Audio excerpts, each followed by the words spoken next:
Inaresto nitong Lunes si Senador Rodante Marcoleta matapos siyang sampahan ng kasong plunder na walang piyansa kaugnay ng umano'y hindi pagdedeklara ng 75 milyong pisong campaign donations. Naglabas ng warrant of arrest ang ikatlong dibisyon ng Sandigan Bayan laban kay Marcoleta, dating kongresista Mike Defensor at mga negosyanteng sina Aristotle Viray at Joseph Espiritu.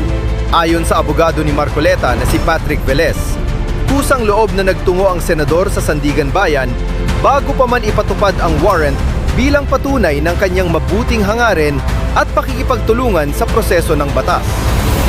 Sa panayam sa media, sinabi ni Marcoleta na handa niyang harapin ang lahat ng legal na proseso at wala siyang balak magtago.